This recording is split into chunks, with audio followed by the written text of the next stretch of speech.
Yeah, ladies and gentlemen, I was given this opportunity by my esteemed brother and dear friend, brilliant individual, Moses Bulamo. I call him the Incredible. He's giving me the opportunity to explain a few things in light of AI. I am an ardent fan of AI and its applicability today, and I've gone at liberty and length to write a few articles in terms of AI.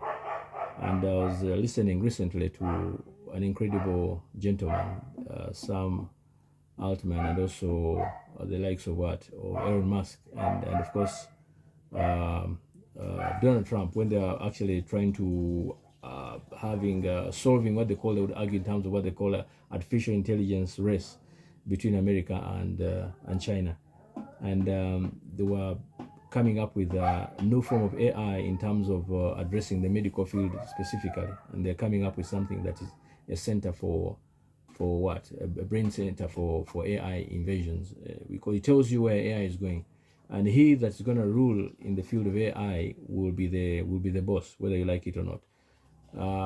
I mean, we have AI now being replicated almost in every arena of our lives. I'm told there is an AI that got what they call what citizenship in Saudi Arabia, what they call Sophia. Sophia was the first AI to get citizenship, a robot.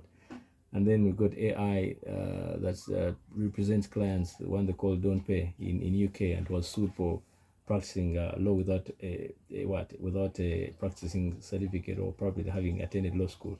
And then we got AI now in China, which is now educating matters in terms of what trials and ADR and stuff like that.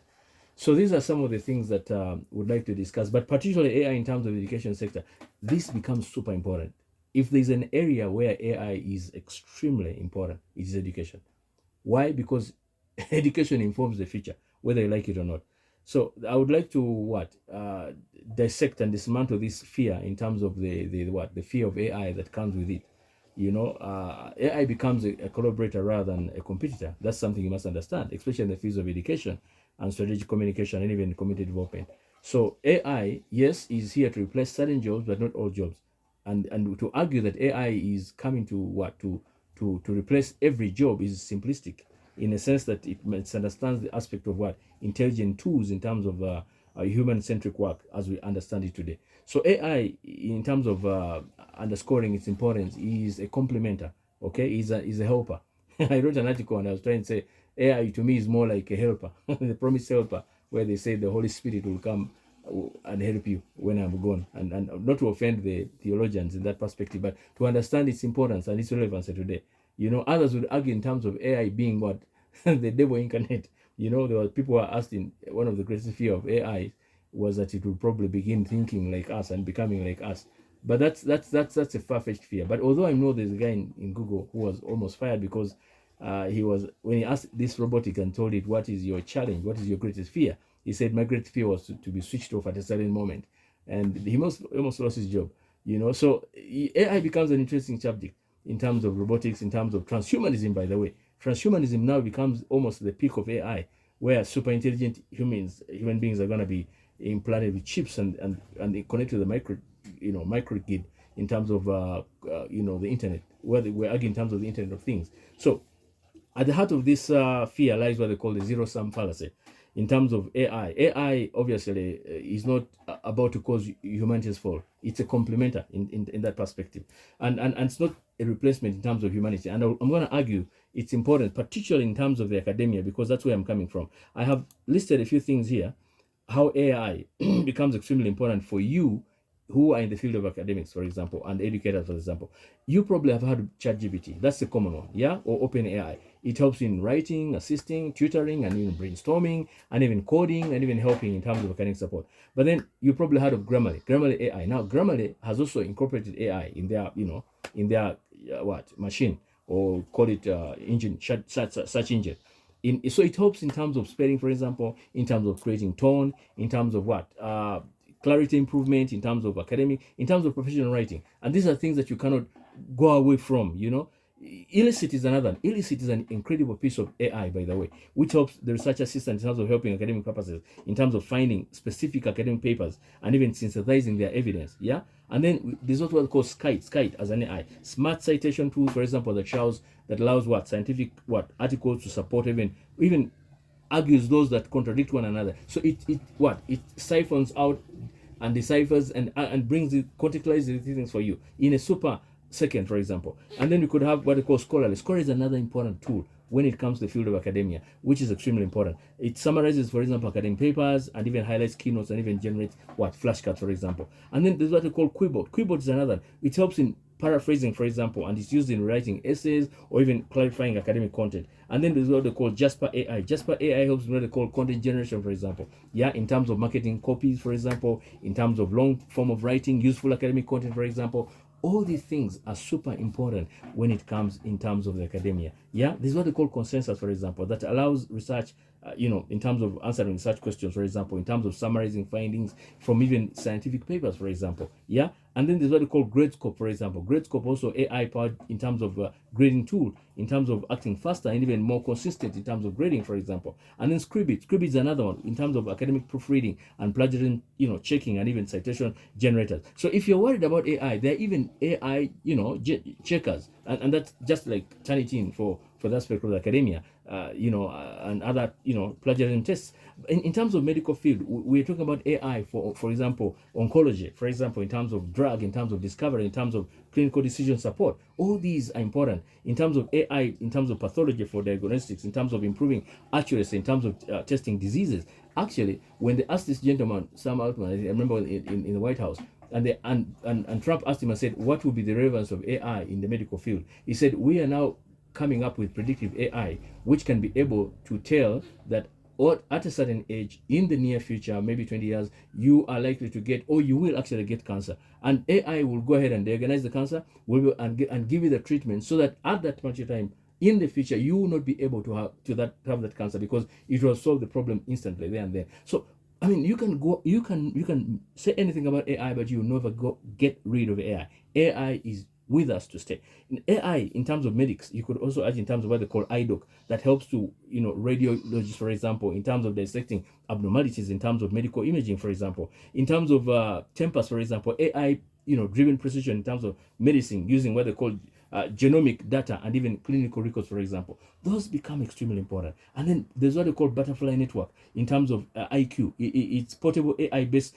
ultrasound imaging and even diagnostic support. Those become important. And there's what we call YOPA, which is a chat AI bot, which helps in mental therapy, for example, and even emotional support. So you could also argue in terms of what they call Boy Health. Boy Health is another AI-based triage tool that helps patients to understand symptoms and even find care, for example. And then in terms of communication, this is my favorite. Listen, in the world today, even in Africa, we've not understand and comprehend the argument of teleprompters, for example. Yeah, I come from a school where they used to tell us, where you had carried what we call equation competition, and therefore we used to argue in terms of what they call using teleprompters. Yeah, teleprompting helps you to prepare your speech, but also to provoke you perhaps, or to create that kind of prompt for you so that you know what is going to happen. Now we're going to have teleprompters by way of these guys here, spectacles.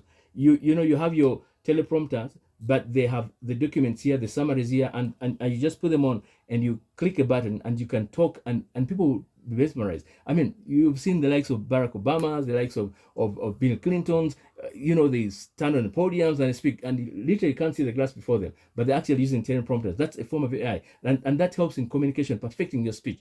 Even the news readers today, you go to CNN, go to BBC, go to Al Jazeera, they use teleprompters in terms of communication. This is not to weaken your natural intuitiveness in terms of speaking, but it's to perfect the art and the skill in terms of delivering your message. Yeah. So we have what's called Descript, for example. Descript is an audio video AI that helps in terms of transcription and even text-based interface, for example. Then we got what Otter AI. Otter AI, for example, provides what they call real-time transcription and even meeting notes generation in terms of lectures, in terms of interviews, and even in terms of tip meetings, for example. And then we got Synthesia. Synthesia is another form of video AI generation that uses what they call avatars, used for training and even marketing presentation, for example. And then we got Picotry, for example. Picotry is another which helps converting scripts and even long content into what? Engaging what? Short form of videos. Yeah, and then Lumen 5 is another one. And then hygiene. I could go on and go on and go on. So you must understand that before you begin blaming AI as a devil,